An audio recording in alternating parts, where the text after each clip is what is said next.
नमस्कार, मी समीक्षा बेंडे. एडीएन बातमीपत्रात आपलं स्वागत. आजच्या दिवसभरात घडलेल्या घटनांचा आढावा आपण घेणारच आहोत. त्यापूर्वी एक नजर टाकूयात आजच्या ठळक घडामोडींवर. विशिष्ट जातीच्या मतदारांना मतदानापासून वंचित ठेवण्यासाठी पैसे देऊन हाताला शाई लावण्याचे प्रकार उघडकीस, गुन्हा दाखल.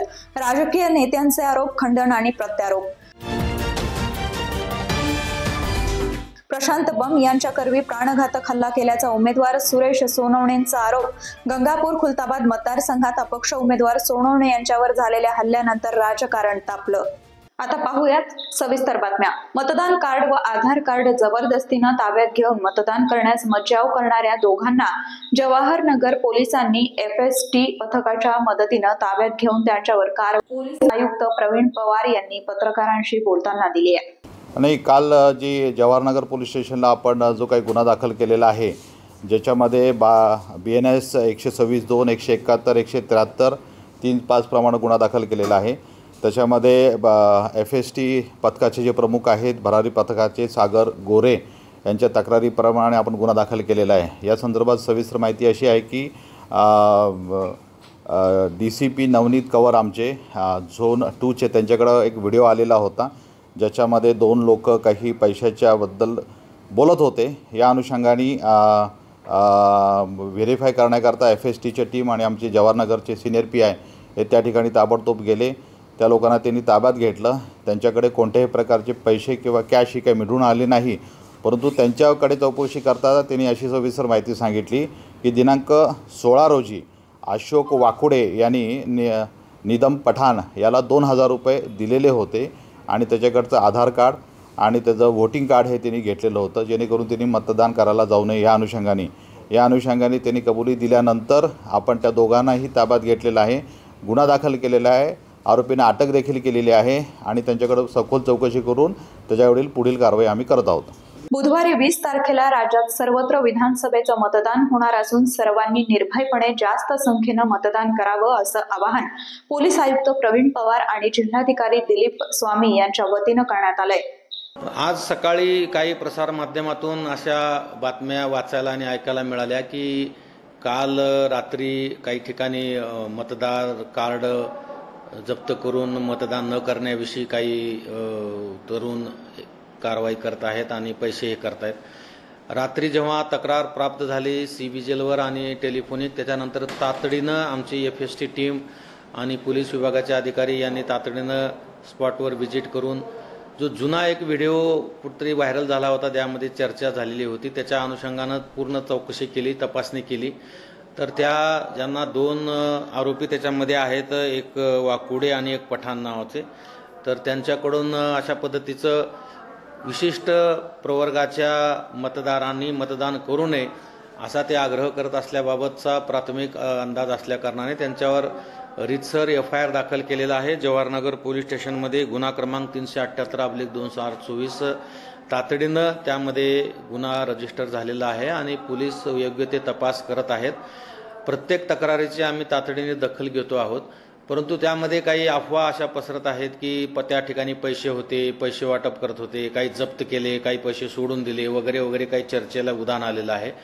परंतु आमची FST टीम त्या ठिकाणी होती. संपूर्ण कारवाई ही व्हिडिओग्राफमध्ये झालेली आहे. त्या ठिकाणी कुठलाही पैसा आढळलेला नाही आहे.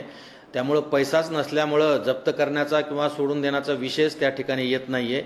परंतु ह्या घटनेला जोडून काही स्वतः रचित अशा काही घटना अफव्याच्या माध्यमातून व्हायरल करून एक संभ्रमाचं वातावरण निर्माण होण्याचं वातावरण सध्या झालेलं आहे. त्यामुळं जिल्हा निवडणूक अधिकारी म्हणून मी माझ्या सर्व जिल्ह्यातील मतदार बंधू भगिनींना आवाहन करतो की अशा पद्धतीचं कुठलंही कृत्य त्या ठिकाणी झालेलं नाही. ज्यांनी असं काही गैरकृत्य केलेलं आहे त्यांच्या विरोधात गुन्हा दाखल झालेला आहे आणि पोलीस पुढील तपास करत आहेत आणि त्यांच्यावर योग्य ती कारवाई केली जाणार आहे. आपण कुठल्याही अफवेला बळी न पडता, कुठल्याही प्रलोभनाला बळी न पडता निर्भयपणे मतदान करावं, असं माझं सर्व मतदारांना विनम्र आव्हान आहे. आमचे सर्व कालच आमचे जे मतदान केंद्रावरची आमचा जो बंदोबस्त लावलेला आहे त्याचं सविस्तर डिप्लॉयमेंट झालेलं आहे. सर्व आमच्या मतदान केंद्रावरच्या अधिकारी आणि आमच्या सर्व कर्मचारी, होमगार्डचं सविस्तर ब्रीफिंग झालेलं आहे. मतदान केंद्रावरती योग्य तो बंदोबस्त लावलेला आहे. आजच आता रेव्हेन्यू ऑफिशियल्स बरोबरती 5 विधानसभा मतदार केंद्रांच्या डिस्ट्रीब्युशन सेंटरवरती आमचे ACDCP जाऊन त्या ठिकाणी मतपेट्यांच्या बरोबरती आमचं डिप्लॉयमेंट चालू आहे. याचबरोबर CAPF, त्याचबरोबर आमचे QRT आणि त्याचबरोबर आमचे रिझर्व्स याबद्दल विशेष असं पेट्रोलिंग, पोलीस पेट्रोलिंग याचं नियोजन देखील आम्ही केलेलं आहे. काल रात्री आमच्या आयुक्तालयातील सर्व अधिकारी, आमचे सर्व PI, ACP, DCP हे रात्री उशिरापर्यंत हे शहरामध्ये गस्त घालत होते आणि कोणत्याही प्रकारचा अनुचित प्रकार होणार नाही याबद्दल सर्वजण काळजी घेत होते. आज देखील अशा प्रकारचे गस्त आणि सतर्कता पोलिसांतर्फे ठेवली जाईल. संभाजीनगरच्या नागरिकांना आम्ही आवाहन करतो की त्यांनी जास्तीत जास्त संख्येने मतदानाकरता बाहेर पडावं आणि लोकशाहीचा उत्सव हा चांगल्या प्रकारे साजरा करावा. मतदान कार्ड, आधार कार्ड घेऊन मतदारांच्या हाताला शाही लावून मतदानापासून वंचित ठेवल्याच्या प्रकरणाचा आणि माझा काही संबंध नसल्याचा दावा आमदार संजय शिरसाट यांनी पत्रकारांशी बोलताना केलाय. आपण पाहिलं असेल तर त्याचा व्हिडिओ मुद्दामून काढण्यात आलेला आहे आणि तो सगळं त्याला काय बोलायचं हे सुद्धा सांगण्यात आलेलं आहे. आणि म्हणून त्यांनी काढलेल्या व्हिडिओशी माझा काही संबंधही नाही. त्यांनी केलेली पोलीस स्टेशनमध्ये जी तक्रार आहे, पोलीस त्याचा योग्य ती दखल त्यांनी घ्यावी आणि योग्य दिशेने तो तपासही करावा. आम्ही यामध्ये कुठेही हस्तक्षेप ना केला आहे, ना कुणाला फोन करतोय, ना आम्हाला त्याच्याशी काही घेणं देणं नाही. परंतु एक निश्चित आहे, यांचा पराभव यांना दिसत असल्यामुळं असे हे सगळे फेक व्हिडिओज, काही आणखी बातम्या, काही बदनामीकारक मजकूर हे टाकण्याचा त्यांनी सपाटा लावलेला आहे. आणि माझे मतदार एवढे समजदार आहेत, त्यांना माहिती आहे संजय शिरसाट काय आहे. म्हणून मी अशा ह्या सगळ्या नेगेटिव्ह किती जरी पसरवल्या तरी माझ्या मतदारावर त्यांचा परिणाम होणार नाही, हे तेवढं निश्चित आहे. त्यांचं म्हणणं असं आहे की 2 कोटीची रक्कम पोलिसांनी तुमच्या सांगण्यावरून सोडून दिली आणि 18 कोटीची जप्त केली होती. 2 कोटी रुपयाची रक्कम कशी सोडली, काय केली त्याचा तपास करा ना. 2 कोटी रुपये दिले आणि तो 1500 रुपये वाटतोय. हे कसं, काहीतरी कुठेतरी सिक्वेन्स तरी लागतो का त्या गोष्टीचा. 2 कोटी होते तो सोडून दिले, मग 18 लाखावर आले, मग 1,500 आले. एवढी रक्कम जर भेटली असेल तर ते तातडीने त्या जे काही पथक होतं हे पाहतील, नसता त्याची चौकशी निवडणूक आयोग करेल. परंतु हे फेक नेगेटिव्ह फक्त पसरवायचा, त्यांचा पराभव हा निश्चित आहे. म्हणून ते हे असे प्रकार ते करतायत. मतदान कार्ड, आधार कार्ड तुम्ही जमा करून घेताय, बोटाला शाही लावताय, मुस्लिम समाजातले लोक मतदानाला जाऊ नये याच्यासाठी तुमचा प्रयत्न आहे. मुस्लिम समाजाचे लोक यांना मतदान करणार नाही हे जेव्हा यांना कळालंय, त्यासाठीच हा त्यांचा खटाटोप आहे. आणि आता आपला पराभव समोर दिसतोय, यामुळंच हे असे वेगवेगळे प्रकार, ज्याला कपट कारस्थान जे म्हणतात, ते करण्याचा त्यांचा प्रयत्न चालू आहे. परंतु याला कोणी जनता थारा देणार नाही. शिवसेना शिंदे गटाकडून मतदारांना पैशाचं आमिष दाखवून त्यांच्या बोटाला शाही लावून त्यांना मतदान करण्यापासून वंचित ठेवलं जात असल्याचा आरोप अंबादास दानवे यांनी पत्रकार परिषदेत केलाय. संभाजीनगरात शिंदे गट आणि भारतीय जनता पार्टी, विशेषतः शिंदे गटाची मंडळी मुस्लिम मतदारांमध्ये जाऊन गोरगरीब अशिक्षित मतदारांना त्यांच्यातलेच काही दलाल हाताशी धरून आधार कार्ड, वोटिंग कार्ड जमा करायचं, बोटाला शाई लावायची आणि त्यांनी मतदान करायचं नाही. त्याच्या मोबदल्यात एक तुटपुंजी रक्कम 1000, 500, 1500, 2000 अशा पद्धतीनं त्या मतदाराला द्यायची. अशा पद्धतीनं प्रकार सुरू आहे. या संदर्भात पहिला प्रश्न असा आहे की शाई बाहेर कशी येते, हा माझा पहिला प्रश्न आहे. आणि अशी शाई बाहेर आलेली असताना पोलीस किंवा निवडणूक आयोग अग्रेसिव्हली कारवाई का करत नाही? कार्यकर्त्यांना पोलीस स्टेशनला जाऊन भांडावं लागतं, सांगावं लागतं, आरोपीचं नाव सांगावं लागतं आणि मग अशा पद्धतीनं त्या आरोपीवर काहीतरी तोडून मोडून अशा पद्धतीनं कारवाई या ठिकाणी केली जाते. मला असं वाटतं पोलीस यंत्रणा अशा पद्धतीनं मदत करते की काय अशा प्रकारची स्थिती आहे. या संदर्भात एक आठवड्याभरापूर्वी मी निवडणूक आयोगालाही पत्र लिहिलेलं आहे. त्याचं उत्तर मला काल परवा आलं. उत्तराला म्हणण्यापेक्षा माझ्याकडून त्यांनी म्हणणं मागितलं आणि मागितलं असं की ज्या तारखेच्या आत करायचं त्या तारीखची वेळ संपायच्या अर्धा तास आधी माझ्याकडे पत्र आलं.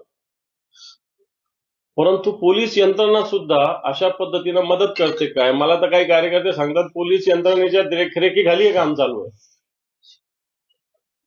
आणि मग जर निष्पक्षपातीपणे ही निवडणूक व्हायची तर कशी होईल.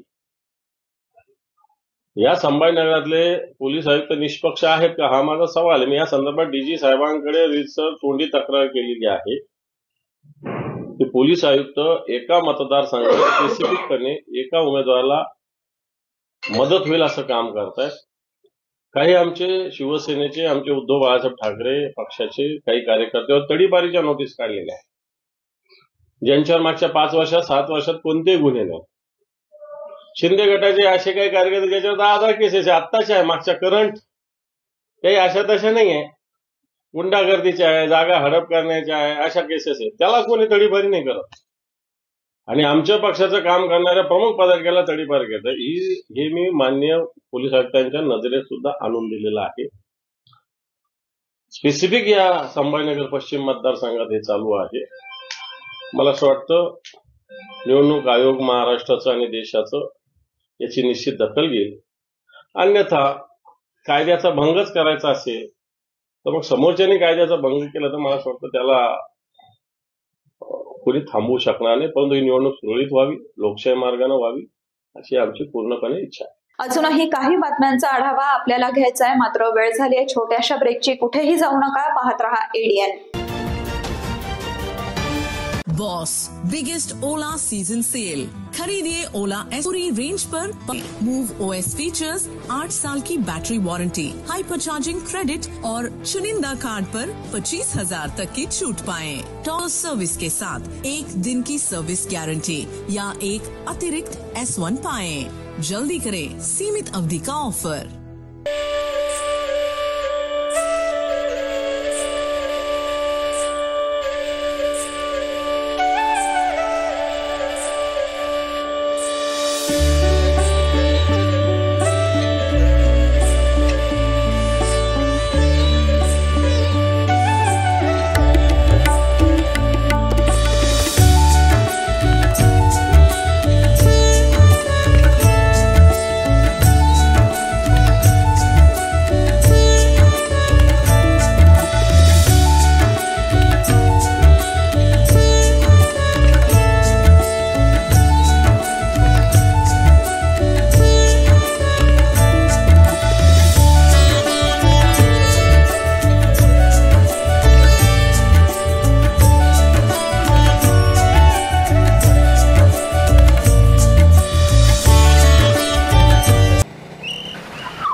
मस्त मास्क पहना रे तूने.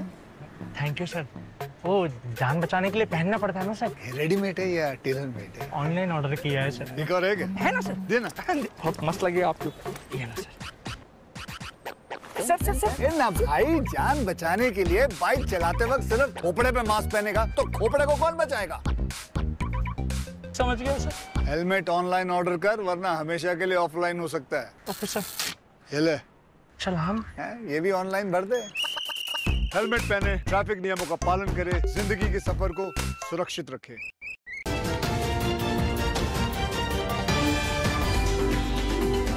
ब्रेक नंतर आपलं स्वागत. गंगापूर खुलताबाद मतदारसंघातील उमेदवार सुरेश सोनवणे यांच्यावर झालेल्या हल्ल्याच्या मागे प्रशांत बम यांचं षडयंत्र असल्याचा आरोप सोनवणे यांनी ADN सोबत बोलताना केलाय. त्यांच्या वाहनांच्या ताफ्यावर हल्ला झाल्याची घटना सोमवारी रात्रीच्या सुमारास वाळूज पासून काही अंतरावर लांझी इथं घडली होती. गंगापूर खुलताबाद मतदारसंघातील उमेदवार सुरेश सोनवणे यांच्या वाहनाच्या ताफ्यावर हल्ला झाल्याची घटना सोमवारी रात्रीच्या सुमारास वाळूजपासून काही अंतरावर लांजी इथं घडली होती।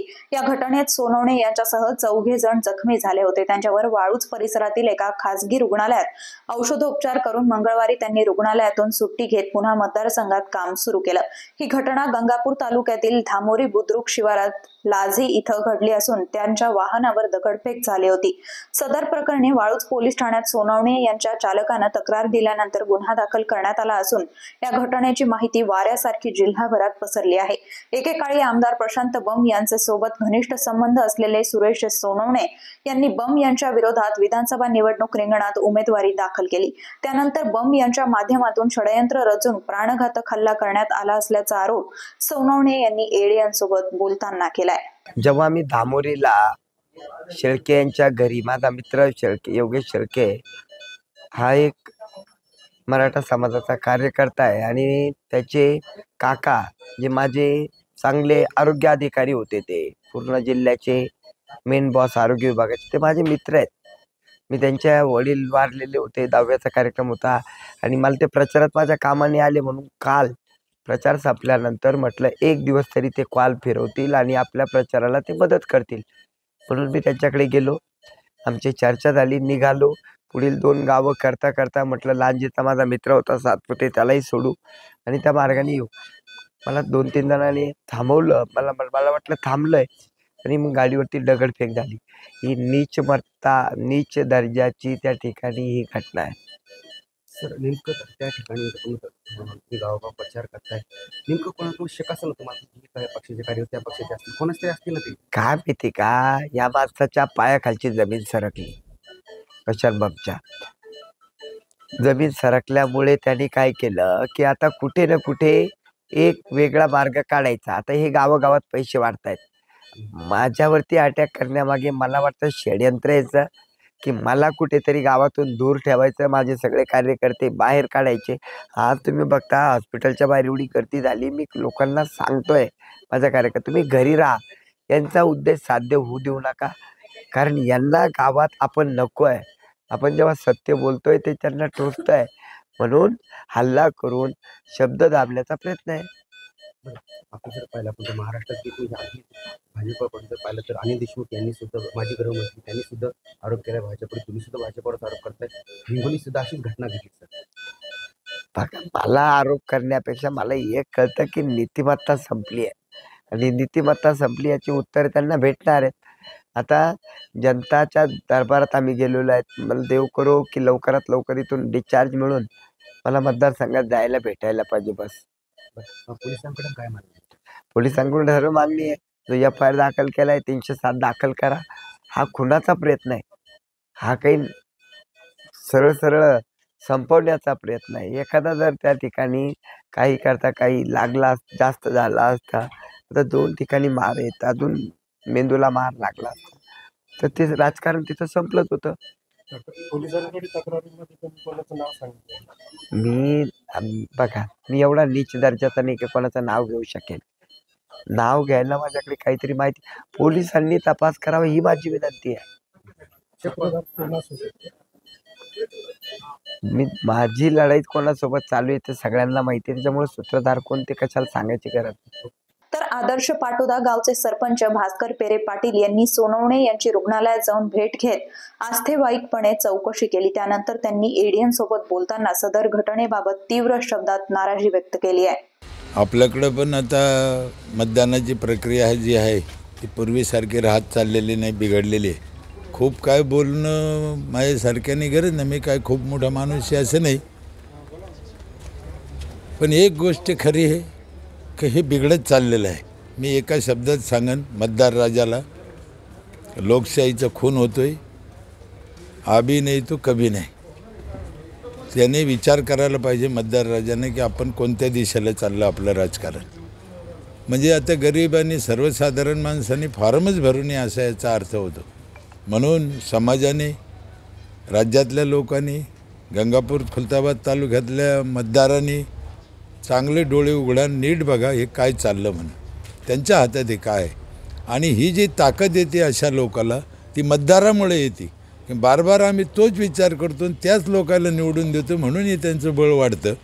त्यांचं बळ हे त्यांच्यात नाही आहे, हे मतदार त्यांना बळ देतं. वास्तविक हे लोक नपुसक आहे.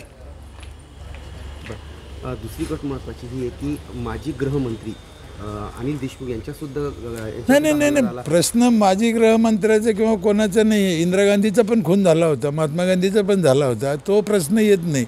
म्हणजे माणूस एकदा बिघडल्यावर खालच्या थराला गेल्यावर काय करीन याचं काही त्याला समोर कोणी दिसत नाही, त्याला स्वार्थ दिसतो. फक्त आपल्या आड कोण येतो त्याचा काटा काढा एवढं त्यांना दिसतं. जे कोण असून दे, आतापर्यंत तुकाराम महाराजांचं सुद्धा खून झालेलं आहे, म्हणजे अनेक लोकांची खून झालेली. त्याच्यामुळं माजी गृहमंत्री का सुधाकामचा गरीब सुधाकर सोनवणे का माझ्या नजरेने सारखाच आहे. सुरेश सोनवणे माझ्या नजरेने सारखाच आहे. सत्ताधारी करताय का असं सगळे? नाही, ती एक वृत्ती, हलकट वृत्ती. प्रश्न सत्ताधाराचे नाही आहे. सत्ताधारी सगळे वाईटच आहे असं नाही, ही जी वृत्ती आहे. मग सगळ्या मतदारसंघात का हल्ले होत नाही? सगळं असं बी आहे ना, म्हणून सरसकट कोणाला आपण दोष देणं हे पण बरोबर नाही ना. बरं, आता तुम्ही सोनवणे साहेबांची भेट घेतली आहे, डॉक्टरांचं काय म्हणणं आहे, त्यांना सुट्टी देत होते आणि त्यांच्या बाजूने तुम्ही पब्लिकला काय अपील करा? मी सांगितलं ना, उघडा डोळे बघा नीट. एका शब्दात, अजून वेळ गेलेली नाही आहे. एक दिवस तुम्हाला बाकी आहे. सुधारायचं असेल, विकास करायचा असेल, भविष्यात काही चांगले दिवस पाहायचे असेल, मतदारांनी जागा व्हायला पाहिजे. ह्या अशा लोकांना मला काही सांगायचं नाही, यांना काही शिकवायचं नाही. मतदाराला विनंती करायची, अजून तरी जागा व्हा. आज दिनांक 19 नोव्हेंबर 2024 रोजी सकाळी पत्नी पीडित पुरुष आश्रम इथं शीर्षासन करत जागतिक पुरुष दिन साजरा करण्यात आला. आज दिनांक 19 नोव्हेंबर 2024 रोजी सकाळी 10 वाजता पत्नी पीडित पुरुष आश्रम इथं शीर्षासन करत जागतिक पुरुष दिन साजरा करण्यात आला. यावेळी पत्नी पीडित पुरुष आश्रमाचे संस्थापक अध्यक्ष ॲडव्होकेट भारत फुलारे, सचिव चरणसिंग गुसिंगे तसंच इतर सदस्य वैभव घोळवे, एकनाथ राठोड, संजय भांड, संदीप सातपुते, कारभारी कुकलारे, अमोल हातकंगणे, विशाल नांदेडकर, प्रवीण कांबळे, हर्षवर्धन दिवे व इतर पुरुष मोठ्या संख्येनं उपस्थित होते. यावेळी पत्नी पीडित पुरुष आश्रमाचे संस्थापक अध्यक्ष ॲडव्होकेट भारत फुलारे यांनी एडीएन सोबत बोलताना अधिक माहिती दिली आहे. आज आम्ही या ठिकाणी एक कावळवाचं पूजन करून जागतिक पुरुष दिवस हा साजरा केलेला आहे. तो याच्यासाठी का पुरुषांवर जागतिक पुरुष दिवस जगभर साजरा होतो, परंतु आपल्या देशाचं दुर्दैव आहे, या ठिकाणी जास्त तो साजरा केला जात नाहीये. बाकीच्या देशामध्ये जागतिक पुरुष दिवस साजरा होतो आणि पुरुषांवर या दिवशी जे काही अन्याय अत्याचार होतात त्याबद्दल या ठिकाणी वाचा फोडण्यासाठी हा दिवस आहे. हे सर्वांनी समजून घेतलं पाहिजे आणि पुरुषांनी हा पुरुष दिवस हा साजरा केला गेला पाहिजे. बहुतांश ठिकाणी आपण बघतो पुरुषांना देखील महिला दिवस माहिती आहे, पण पुरुषांना पुरुष दिवस कधी हाच माहीत नाहीये. म्हणून हे जाहीर आहे आणि हे सगळीकडे आहे का 19 नोव्हेंबर जो आहे तो जागतिक पुरुष दिवस आहे. पुरुषांनी पुरुषांवर होणारे जे अन्याय अत्याचार या ठिकाणी एकत्र येऊन बसावा, त्याच्यावर चर्चा करावा आणि जे काही शासन आहे त्यांना आपण अपील केलं पाहिजे की आमच्यावर देखील हा अन्याय होतो, आपण रडला तरच आपल्यावर हे जे होणारा अन्याय हा कमी होणार आहे. आणि आज गोष्ट कशी आहे, कमी लोक रडताय, कमी लोक सांगताय की आमच्यावर हा अन्याय अत्याचार होऊ लागलो. खूप लोकांवर अन्याय अत्याचार होतोय, परंतु ते लाजू लागले की आम्ही पुरुष आहे. अरे पण तुमच्यातला पुरुष निस्ता काही कामात ताकद तुमच्यात खूप आहे, पण त्या कायद्याचे जे कचट आहे त्याच्यात ते पुरुष हे बांधल्या गेलेला आहे. खूप मोठी ताकद जरी असली तर कायद्याच्या ताकदीपुढे पुरुष अगदी हतबल झालाय आणि खऱ्या अर्थाने पुरुष अबला झालाय. महिला अबला होत्या त्यावेळेस कायदे महिलांच्या बाजूने बनवले गेले, परंतु आता पुरुष अबला झाला आणि पुरुषांच्या बाजूने हे कायदे आता बनण्याची खरी गरज आहे. खूप वर्षापूर्वी महिला ही खरोखर अबला होती आणि आजही काही महिला अबला आहे, परंतु ज्या महिला सबला झाल्या आणि ज्या महिला बला झाल्या त्या महिला, त्या अबला महिलांसाठी देखील कलंक आहे. कारण त्या महिला या कायद्याचा गैरवापर करून पुरुषांचा छळ करत आहे आणि हा कायद्याचा गैरवापर जर थांबायचा असेल तर नक्कीच जे जेंडर बायस जे लॉज आहे, एका साईडला जे महिलांच्या धार्जिने महिलांच्या साईडला जे कायदे बनले गेले आहे ते बंद झाले पाहिजे आणि जेंडर न्यूट्रल दोघांसाठी समान असे कायदे बनले गेले पाहिजे. मध्य मतदारसंघातील महायुतीचे उमेदवार प्रदीप जयस्वाल यांनी प्रचाराच्या शेवटच्या दिवशी एक भव्य वाहन रॅली काढून आपला प्रचार समारोप केला. या रॅलीत हजारो दुचाकी, चारचाकी वाहनं आणि महायुतीचे कार्यकर्ते सहभागी झाले होते. रॅलीतून जयस्वाल यांनी एक मजबूत संदेश देत विरोधकांना धडकी भरवली. मध्य मतदारसंघात निवडणुकीच्या प्रचाराच्या शेवटच्या दिवशी प्रदीप जयस्वाल यांनी एक भव्य वाहन रॅली आयोजित केली होती। या रॅलीला आ देखे जरा किसमें कितना है दम या घोषवाक्यानं एक जबरदस्त रंग दिला आणि त्यानं सर्वच क्षेत्रातील नागरिकांचं लक्ष वेधून घेतलं। रॅलीची सुरुवात शहराच्या प्रमुख स्थानांपैकी एक असलेल्या क्रांती चौकापासून दुपारी 12 वाजता झाली। रॅलीत सहभागी झालेल्या हजारो वाहनांमध्ये दुचाकी आणि चारचाकी वाहनांची भरपूर संख्या होती। रॅलीत महायुतीचे पदाधिकारी, कार्यकर्ते आणि समर्थक मोठ्या उत्साहात सहभागी झाले होते। रॅलीची शोभा वाढवणारे बॅनर, झेंडे आणि घोषवाक्यांनी वातावरण रंगून गेलं होतं। वाहन रॅलीच्या मार्गावर विविध भागात नागरिकांनी रॅलीचं उत्स्फूर्तपणे स्वागत केलं आणि जयस्वाल यांच्या प्रचारास प्रचंड समर्थन दिलं। रॅलीत मोठ्या प्रमाणात घोषणा दिल्या जात होत्या, ज्यामुळे संपूर्ण शहरात उत्साहाचं वातावरण निर्माण झालं होतं। रॅलीचे रुख मध्य मतदारसंघाच्या विविध भागातून जात होतं आणि या रॅलीनं प्रत्येक वॉर्डमध्ये जयस्वाल यांच्या विजयी प्रतिमेचा ठसा उमटवला। रॅलीच्या अखेरीस जयस्वाल यांच्या प्रचार कार्यालयात या रॅलीचा समारोप झाला। या वाहन रॅलीला किशनचंद तनवाणी, संजय केणेकर, आमेर जैतपूरवाला, विश्वनाथ राजपूत, कय्यूम शेख यांच्यासह महायुतीचे पदाधिकारी आणि कार्यकर्ते हजारोंच्या संख्येनं उपस्थित होते। याबरोबरच महाराष्ट्र राज्य प्रदेश तेली महासंघानं आज मध्य मतदारसंघातील महायुतीचे अधिकृत उमेदवार प्रदीप जयस्वाल यांना जाहीर पाठिंबा दिलाय। महासंघाच्या या महत्त्वाच्या निर्णयामुळे जयस्वाल यांना आगामी विधानसभा निवडणुकीत अतिरिक्त पाठिंबा आणि सहकार्य मिळणार आहे। लोकशाही अधिक समृद्ध करण्यासाठी प्रत्येकानं येत्या 20 नोव्हेंबर रोजी आपला मतदानाचा हक्क बजवावा असं आवाहन विभागीय आयुक्त दिलीप गावडे यांनी केलंय। त्यांनी टपाली मतपत्रिकेद्वारे आपल्या मतदानाचा हक्क बजावला। यावेळी ते बोलत होते। लोकशाही अधिक समृद्ध करण्यासाठी प्रत्येकानं येत्या 20 नोव्हेंबर रोजी आपला मतदानाचा हक्क बजवावा असं आवाहन विभागीय आयुक्त दिलीप गावडे यांनी केलं आहे। शासकीय तंत्रनिकेतन येथील टपाली मतदान सुविधा केंद्रावर आपल्या मतदानाचा हक्क बजावल्यानंतर गावडे यांनी मतदारांना मतदान करण्याचं आवाहन केलं। आयुक्त गावडे म्हणाले, मी टपाली मतपत्रिकेद्वारे आज मतदान केलं। निवडणूक प्रक्रियेत सहभागी अधिकारी, कर्मचारी यांनी आपलं मतदान टपाली मतपत्रिकेद्वारे करावं, तसंच इतर मतदारांनी 20 नोव्हेंबर रोजी आपल्या मतदान केंद्रावर जाऊन मतदान करावं असं त्यांनी म्हटलंय। मी विभागीय आयुक्त दिलीप गावडे, छत्रपती संभाजीनगर। मी टपाली मतपत्रिकेद्वारे आज माझं मतदान केलेलं आहे आणि मी सर्व राज्यातल्या अधिकारी कर्मचाऱ्यांना टपाली मतपत्रिकेद्वारे मतदान करावं असं मी आवाहन करतो। त्याचबरोबर इतर मतदार जे आहेत त्यांनी 20 तारखेला आपापल्या मतदान केंद्रावर जाऊन लोकशाही समृद्ध करण्यासाठी मतदान करावं असं मी सर्वांना आवाहन करतो, विनंती करतो। धन्यवाद। शेवटी परत एकदा एक नजर टाकूयात आजच्या ठळक घडामोडींवर। विशिष्ट जातीच्या मतदारांना मतदानापासून वंचित ठेवण्यासाठी पैसे देऊन हाताला शाई लावण्याचे प्रकार उघडकीस, गुन्हा दाखल। राजकीय नेत्यांचे आरोप, खंडन आणि प्रत्यारोप। प्रशांत बम यांच्याकरवी प्राणघातक हल्ला केल्याचा उमेदवार सुरेश सोनवणेंचा आरोप। गंगापूर खुलताबाद मतदारसंघात अपक्ष उमेदवार सोनवणे यांच्यावर झालेल्या हल्ल्यानंतर राजकारण तापलं। याचबरोबर हे बातमीपत्र इथेच संपलं। पुन्हा भेटूयात पुढील बातमीपत्रात। तोपर्यंत पाहत रहा आपल्या हक्काचं बातमीपत्र ADN।